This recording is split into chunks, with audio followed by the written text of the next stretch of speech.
And the ASEAN Secretariat and the East ASEAN Business Council organized the second phase of a webinar series on unlocking RCEP for business.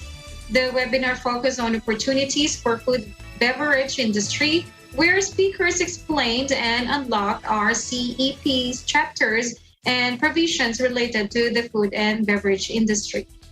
Here are some experts. Let's take a look. So about US, here we are talking about safe, healthier and nutritious food for the individuals and their families.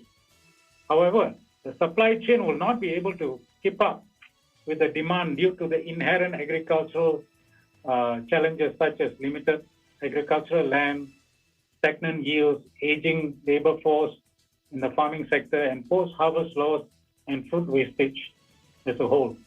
Processed food manufacturing such as cereals, wheat, maize, and even non-food products such as chemicals and oil. As such, ASEAN economies have been and will be affected by global economic shocks as we have witnessed over the last few decades. Now, the COVID pandemic for the last 2 years tested the supply chain, value chain, and food systems in ASEAN.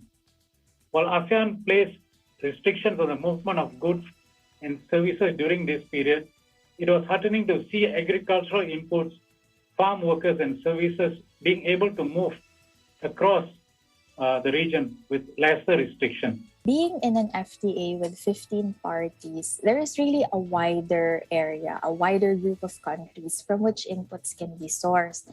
Now, in the ASEAN Plus One FTAs, there are only 10 or 11 other countries that can be used as a source of raw materials and other inputs. However, in RCEP, this is greatly expanded given the wider membership. As I said earlier, not all signatory states are part of the agreement, and I look forward to the time that everyone is a party so that this wider accumulation area can be fully realized. And one of the challenges our members face with or without RCEP has always been the non-tariff barrier. I can see that every country is putting a lot of effort over many years, especially all the negotiation and everything to get things done. And again, of course, every country hope and try to protect themselves. Not wrong. But when all these things, at the end, it's being finally finalized, but you still have all the non-tariff barriers, then I think this will defeat the whole purpose. It's just like, saying one thing and doing something else. But having said that, I always believe that we should look at it from a very positive angle. Don't say why it's not working. We should ask ourselves, what can we do and what should we do to make it work?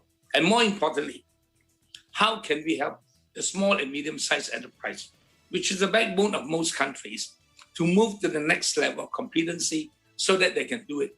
And we are very fortunate in Malaysia because our Ministry of International Trade and Industry, through MIDA, the Malaysian Industrial Development Authority, has been promoting and encouraging foreign direct investment as well as domestic direct investment, so that companies can move to the next level, invest, use the latest technology, be more competitive, upgrade the quality, and move to the next level.